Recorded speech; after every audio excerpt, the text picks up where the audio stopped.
sing along to the Jeopardy song. If you like to, you can sing along. If you can't, that's quite a shame. Let's get started with this game. Okay, hey everybody, and welcome back to game 2 of Jeopardy. Okay. Oops, I have to select a profile. Yeah, that big surprise. And we'll set this difficulty on medium again for this time. Jeopardy has produced more than 6,000 exciting shows since it debuted with Alex Trebek in 1984.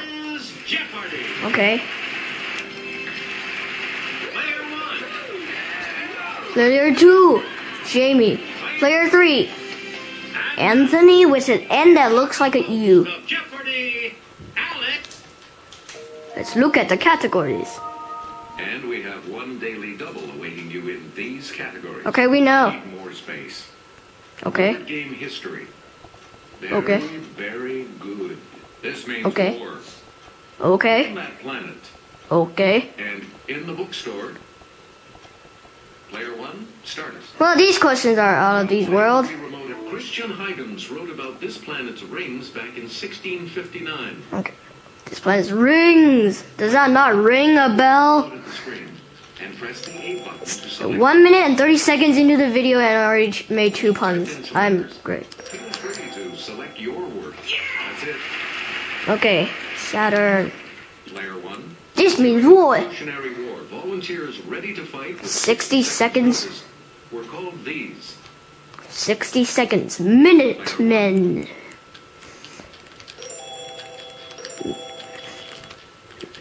And of course it's not on. Okay, of course it's not on the autocomplete list.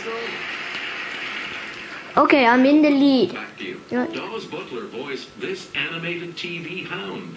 Hound? What? There's a bunch of them. I don't even. Of course it will have the word berry in it. We return to you, player 3. Huckleberry Hound. These are forever in a top 10 hit from 1967. What, like strawberries forever? Or, I don't even. Here's the response we were looking for. Strawberry. What? Player 3. Wow. Okay. 5th questions into the Jeopardy round is already the daily double. How much are you going to wager, player 3? The clue. Yes, what is it with CPUs wagering weird amounts? The late 1800s. Queensberry. Choose again, player 3. Well, that's a monkey. Title Avenue in Theodore Geisel's first book. Title Avenue? Berry Avenue? It's player 3. And if you didn't know, Mulberry's. If you didn't know, Theodore Geisel is Dr. Seuss. Back to you. That should have been the question. Shakespeare's Much Ado About Nothing. But who is it? Barry? Let's hear it, player 3. Okay, now I see it's an N. And he just lost all of his money. And that policeman. Yeah, no, I don't know. We're talking about Dogberry. Dogberry. Select again. And he gets to pick again. Instrument-laden rovers landed on this planet in 2004. Yeah, no, I don't know. It's not Pluto because Pluto was not a planet by then. Yes. And of course it would be Mars. You get to pick again, player 2. The Teammates by David HALBERSTAM chronicles the friendships of Ted Williams and others on this team. I don't even. Yes, player 3. That is correct. Oh, I thought it would be something fictional, but maybe not. For our next selection, John Grisham switched gears with Skipping This Holiday, about a couple who want to skip the consumerism. I want to say Christmas. Player 1. If I'm wrong, I lose all of my money. Consumerism means people. Christmas Island. Yeah, that's great. Hey, you're right. Hey, I'm right. Please pick again, player one. Board game history. Charles Darrow created this game in the Depression, while dreaming of fame, fortune, and his summers at the Jersey Shore. What?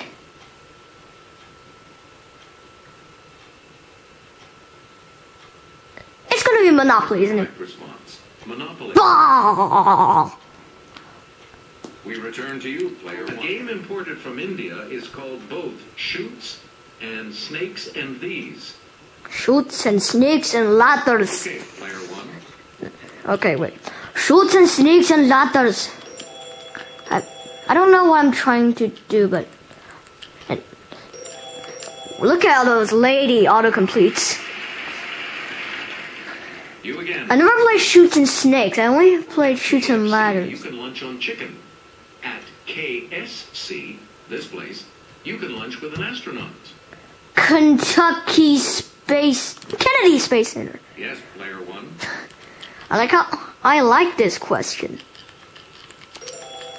Kentucky Space Center, yes. Because that's a famous restaurant.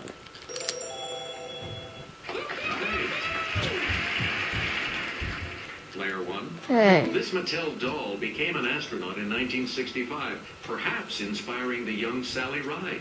Mattel doll. Please tell me that's not a real person. It's gonna be Barbie, isn't Here's it? what we were looking for. Barbie. Oh, of course. Okay, I should trust myself and my Choose it. instincts more often. In this U.S. war, it was the Yanks versus the Confederates. Yeah, I wonder what war this could possibly be, since it's the North versus the South. Yeah, there's only one autocomplete. It's not like there's going to be civilians or something. You get to pick again, player one. This future state declared its independence in 1836 during a war with Mexico. Texas. Let's hear it, player one. Texas, Texans, Texas Rangers. That's a football team. That's it. What if I'm wrong about that? You again, player one. Board game history. While out of work, Alfred Butts created the game by mixing Okay. anagrams with crossword. Okay, that's mean of me. I'm sorry. Anagrams with word puzzles. It's going to be Scrabble. Correct response is Scrabble. Case in point about trusting my instincts more Player often. one, back to you. Now available again, Quisp, which has a space alien mascot. Is Quisp. This breakfast food. What is it, like crispy cereal? Player one. I'm gonna say cereal instead of oatmeal. And watch, it's going to be oatmeal. You. Oh, okay. Please pick again, player one. Name that The planet. spot on this planet Oh, is that's actually a easy. giant storm. It's not like the Great Dark Spot, which is not on Jupiter.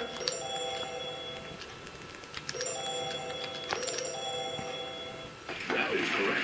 Question of the day, name where the Great Dark Spot is in the comments. Pick again, please. The Devil in the White City examines murder, magic, and madness at the 1893 World's Fair Okay, in this U.S. city. I want to say St. Louis, but at the same time it could be Chicago, and no, it's not Chicago then. Oh yes, I need to have a third. There is no comma in this, so it's we need space and then... That was random. St. Louis. Like, hey! It was Chicago! Anyone else care to try to come up with a correct response? St. Louis was 1901, I want to say. I keep wanting to say things, but they end up being wrong anyways. Select again. Well, Double Jeopardy is going to be fun. In a Stephen King book, writer Paul Sheldon is weary of this title Stephen heroine King. he created. Wary? Player two. Misery. What is that? We return to you, player two. Appropriately, part 3 of this 1953 novel is Burning Bright. It's Harry Potter! Let's hear it, player 3. Oh, sorry. That's wrong. Negative $50 in a normal Jeopardy game. That would never happen. And by normal, I mean real, not video game. We're talking about Fahrenheit 451. That's the only science fiction word I know.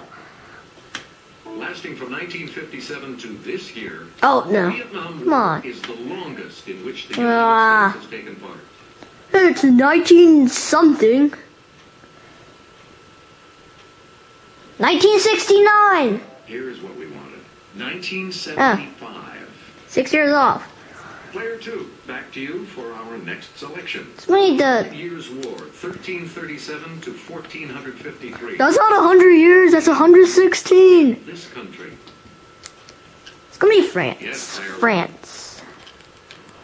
France. France.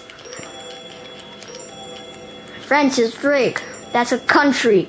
That's correct. Give me my Pick 1,000. again, player Board one. game history. Hasbro says this game was invented by a wealthy couple while aboard their luxury boat. What? Hasbro. Boat. Wealthy and luxury. Here's the correct response. Yahtzee. That's... Player 1, back to you for this Heard of Jeopardy it. series wasn't about the Swiss family Robinson, but the Space family Robinson. Meet the Robinsons. Well, that's a movie. It's not a TV series. Here's the correct response. Lost in Space. Of course, it had something to do... You again. Well, it has space in the title. This 1956 film was a sci-fi version of The Tempest. The Space Storm. Was inspired by Ariel. I don't know. The Great Dark Spot! Okay, what is it really? Response is Forbidden Planet. Oh. Turns out I was wrong. It doesn't have space in the title. Speaking of space. Here on this planet is 88 days long. Mercury. Okay, player 1. No, that's a thing in thermometers. I don't know why I have that voice in the first place, and it's gonna be wrong. Okay, no. It's not Venus then. Player 1. In the wake of a recent demotion, this is now the outermost planet. Player 1. It's Pluto, guys! Okay, I almost forgot what the outermost planet was. Nepal! It's an outermost planet. Correct. And the last clue for $1,000. In the 1950s, Parker Brothers took a French Oh, game boy. called Conquest of the World and turned it into this. Conquest of the World. 1950s? What? Risk. That's a great name. Side again. Player 3. That's why you're supporting me, Alex.